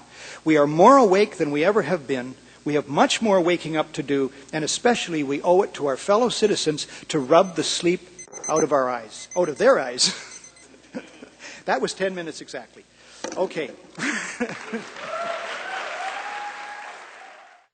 9/11, I think, obviously, since that is the underlying cause célèbre of everything else that's going on, the Patriot Act, Homeland Security, the stripping of the Constitution, invasions of Afghanistan, Iraq, and future invasions of Iran, Saudi Arabia, who knows what, all of that goes back to 9/11. And if 9/11 was not on the level, then none of the preceding events are going to be on the level. So I think you have to start with the initial impetus. Let us first address what I would like to call the 9/11 myth. It is, I submit, a fantastic construct. It is the story of the 19 hijackers, bin Laden, the laptop in the cave, and so forth. This myth has now become the basis of the government of the United States. The two are inextricably linked. And the survival of the myth is, of course, the key to the re-usurping campaign of the current tenant of the White House. And I would submit to you that the overriding political priority for every person of goodwill on this planet is to dismantle this myth, to critique it, to deconstruct it, and to put it into the dustbin of history. We've heard a lot of theories about why the official story of 9/11 does not hold water, and what I'm going to present to you is 26 of those. Flight 77 was able to fly uninterrupted for 1 hour and 45 minutes after detection. Was the Air Force on stand-down orders? No steel-structured building in the world has ever collapsed due to fire. The mysterious collapse of Building 7. World Trade Center Building 7 was not reported to be on fire until 3 p.m., and thanks to Eric Hufschmidt for his research on this. These fires were relatively small and appeared on floors 7 to 12, and 12. In less than 3 hours, the whole building came tumbling down into a vaporized cloud of dust at 5:25, even though no airplane had hit it and no debris had fallen on top of it. We do know that some of the 9/11 hijackers were imported and trained by the U.S. military. Well, it took 14 months for President Bush to set up a public inquiry into 9/11, the most significant terrorist attack in the history of the American nation. The Pearl Harbor Commission only took 9 days to be formed. The JFK Commission took 7 days. The Titanic Commission took 6 days. The Challenger Disaster Commission took 7 days. The entire Bush agenda, as we know and we've studied this weekend, is based entirely on the myth of 9/11. If the official story is found to be illegitimate, Bush and company could find themselves behind bars. Yeah. There is a force more powerful, and it is us, we the people. Together, we can break the consensus. Their corruption is so outrageous that it won't last forever. And people see the corruption, and that's one reason why we're here. And how are we going to get rid of this corruption? My personal thing is I think that it's going to take nonviolence, peaceful demonstrations, because there are way more of us than there are of them. And we can take back our republic with pots and pans. And like he says there, he says, when I despair, I remember that all through history, the way of truth and love has always won. There have been tyrants and murderers, and for a time, they can seem invincible. But in the end, they always fall. Think on it. Always. 9/11 was not a failure of low-level bureaucrats, but an executive-level stand-down.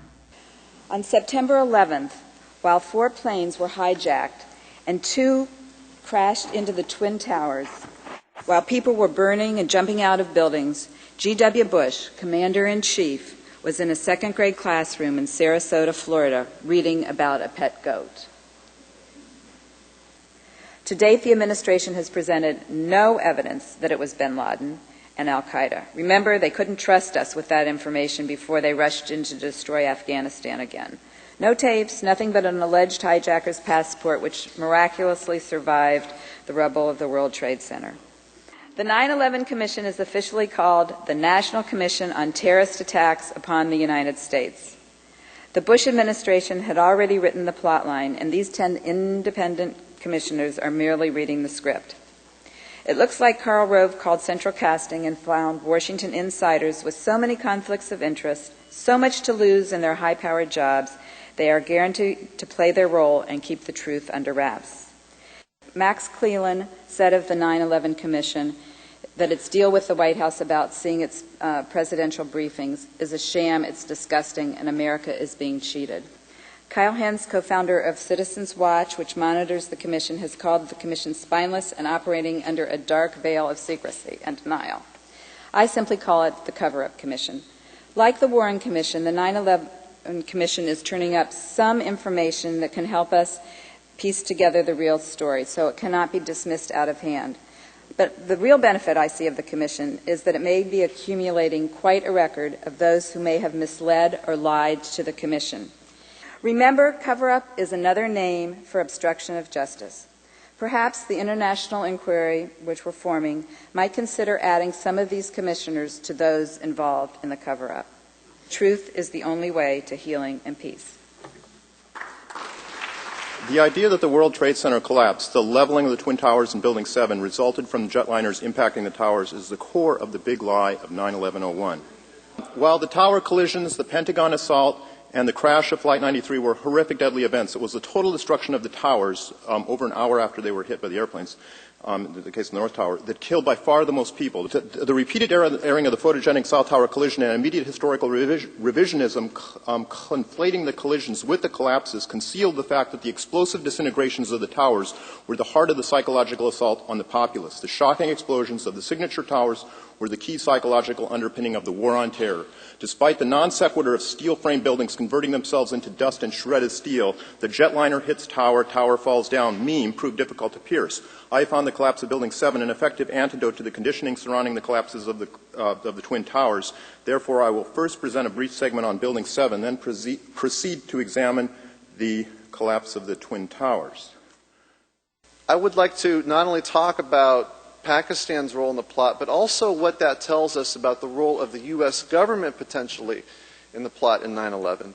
In the early 1990s, the ISI created the Taliban in Afghanistan pretty much from scratch. The Taliban didn't exist. They gave them money, weapons, everything, sort of pushed them over the border, and they put them into power after a tremendous amount of support behind them. And it's pretty much accepted by all the mainstream media that the Taliban were the complete puppets of the ISI. Either that the U.S. was directly involved with Pakistan and these other countries in the 9/11 plot and allowed it to happen or helped make it happen, or the U.S. government was completely taken for fools, and then afterwards they covered up their foolishness and have actually, instead of punished these countries and these actors, they've actually rewarded them. And I would argue that personally I favor the first, but I would argue that in either case, this is really treasonous behavior to deceive the American people in this way, to let the true perpetrators of 9/11 go free. And in either case, it should lead to impeachment of President Bush. Thank you very much. Many people wonder about how such a quote-unquote conspiracy could be carried out. They say, oh, thousands of people would have had to know. The answer is no. I have studied a great many covert operations. I have interviewed a great many covert operatives. And the fact is, you don't need a whole lot of people to know. You need key people in key places. For the first reason, that there's something called compartmentalization, where you only have a person in one room working on a bolt, a person in another room working on a nut, a person in another room working on a screw, and nobody knows what the finished product looks like. That's metaphors for covert operations. But also, you only need a few people in key places. And here's another quote that from the Associated Press on August 13th. Fighter jets scrambled 67 times properly in the calendar year prior to 9/11. So we know from these events right now that at this point that at between 8:13 and 8:14 a.m. in the morning, we have confirmation according to what the FAA would know, that Flight 11 had been hijacked. Period. There is no question. At that point, immediately, the scramble order should have been issued. Over here at 8:46, 3 F-16s assigned to Andrew Air Force Base are flying air-to-ground strike training mission 200 miles from Washington. Instead of being ordered to D.C. at supersonic speeds, they return to base, slowly landing only after Flight 77 hits the Pentagon. They could have been in D.C. airspace within 10 minutes. Flight 93 was shot down. You cannot have a 5-mile or 4 or 5-mile debris trail. I think the port engine was something like 2.5 miles from the impact site. These multi-ton engines don't bounce 2.5 miles. Multiple witnesses confirm a missile strike on the aircraft, and there were some very strange military planes around that. So when you get to the bottom of all this, nobody did what they were supposed to be doing, and it shows very clear criminally negligent at best behavior. I think you have a clear case for conspiracy here. My plea to all 9/11 activists is that we have to find the sheet music so that we can all sing the same notes. I would submit to you that if I could make this case to you in 20 minutes, we can make the same case to the American people in 20 minutes, and if we keep it simple, we might be able to crack the nut that we need to crack, that we must crack to save our country, to save our planet, and our civilization. So ultimately what I have to say to you is that as I look at this and as I've studied this and as I've worked 26 years to unravel this covert mechanism that governs our lives, I'm firmly convinced that what we are now faced with is a choice offered to us by our Creator. Either evolve or perish. Thank you.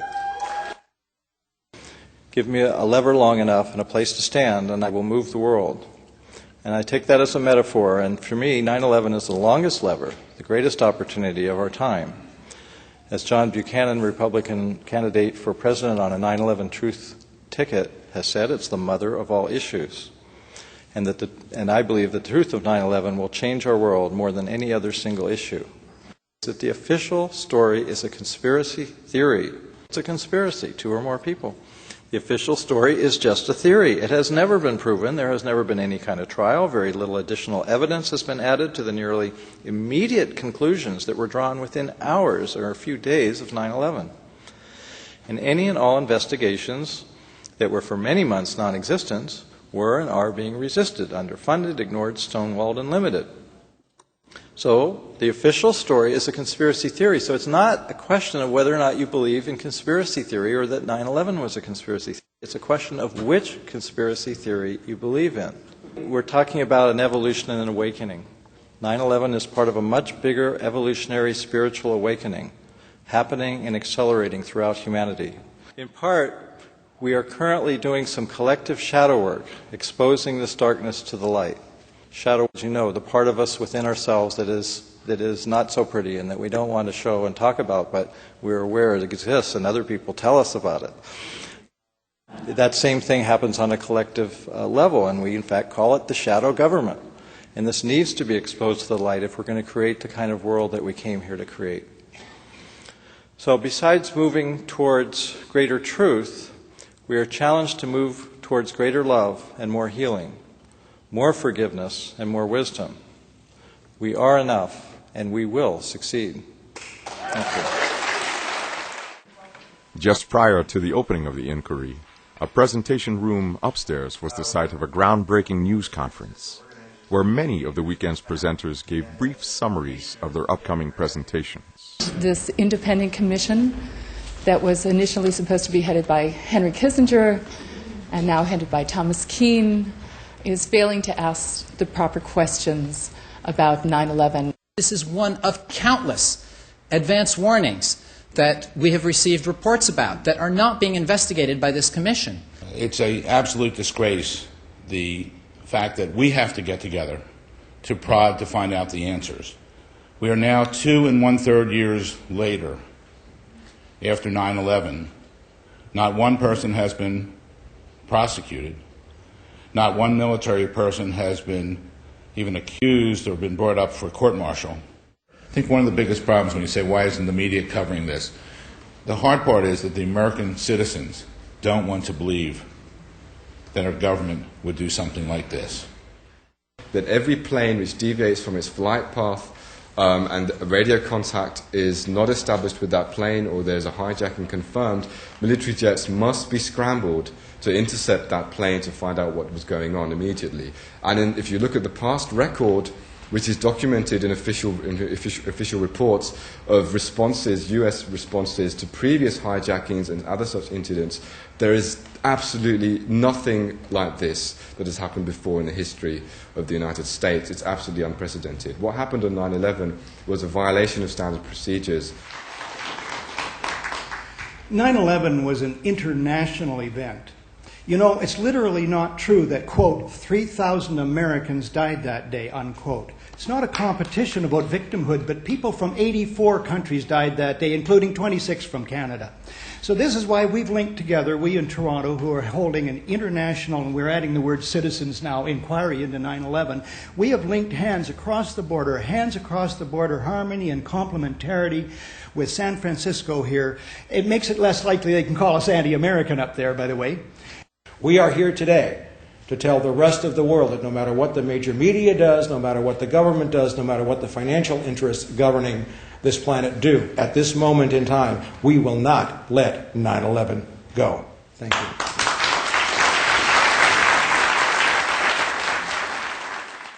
The rest of the weekend, the press conference room was both the location of 9/11 film showings and of additional speakers.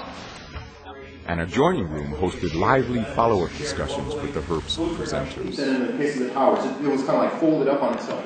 The tabling room enabled participants to sample and purchase the many books,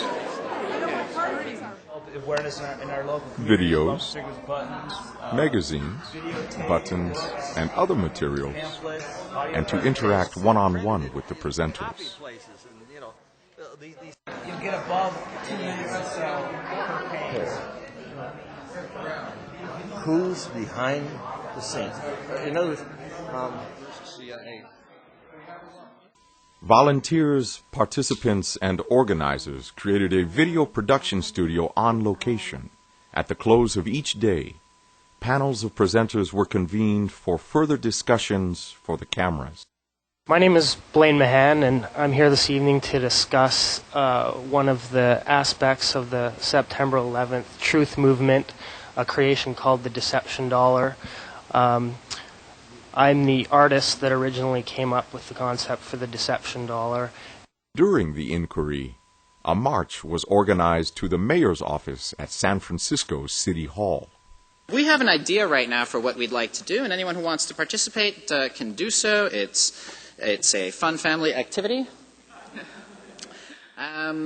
We have prepared a letter to Gavin Newsom, the mayor of San Francisco, which we would like to deliver today. We're just going to walk up, I would say, in a solemn procession. It can be colorful, certainly. Up to the door. We're going to cross the street at the intersection properly and deliver it by hand to whoever is minding the store today. And this letter, should we read the letter? Dear Mayor Newsom, according to a report in the San Francisco Chronicle on September 12, 2001, your predecessor in office, Willie Brown, stated that on the evening of September 10th, he received a call from a source he described as his security people at the airport, advising him not to take a scheduled flight to New York City the next morning. Willie Brown got low-key early warning about air travel, SF Chronicle, September 12, 2001. We're concerned that this evidence may lead back to persons who had advanced knowledge of the September 11th attacks on New York and Washington. We request that you investigate whether Mayor Brown's source is known to San Francisco or Bay Area authorities, and that you take up contact with your predecessor to clarify the matter. Please note that the many indications that specific advanced warnings and prior knowledge of September 11th attacks circulated among certain groups, including 2 Newsweek stories that top officials at the Pentagon canceled travel plans for September 11th on the evening of September 10th, and reports of stock trading in put options on American Airlines and United Airlines, and other insider trading indicating advanced knowledge in the week prior to September 11th on international stock exchanges, including in San Francisco. For one listing, and then we give the Earl. We await a response, but that's care of our contact. Right.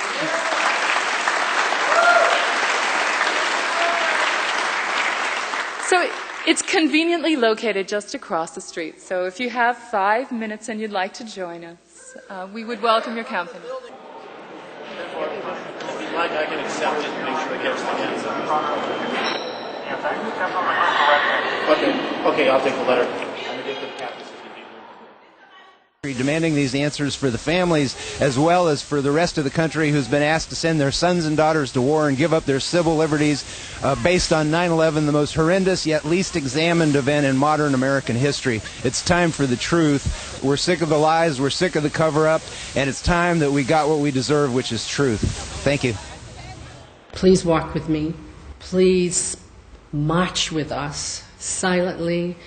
Hopefully in Washington, we can get all the families to show the world what they've done to us for generations.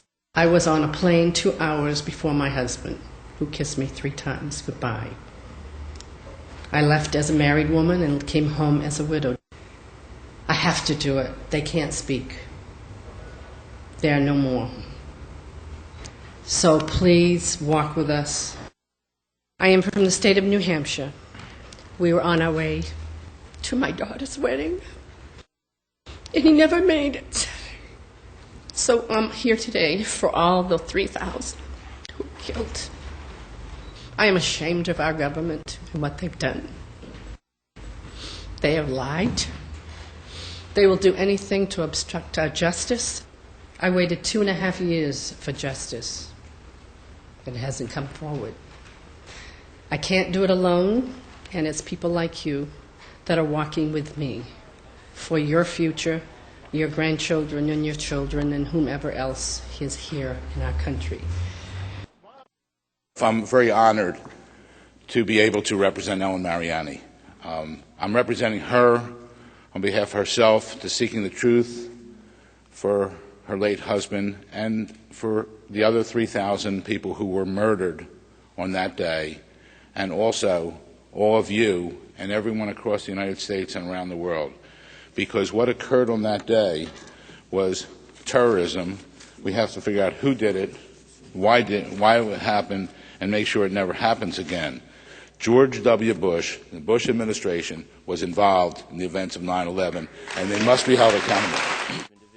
During the final hours of Sunday afternoon, key participants presented the inquiry's findings and a call to action. Finally, the organizers of the Phase 2 inquiry in Toronto set the course for our immediate future this May in Canada. Thank you for being here.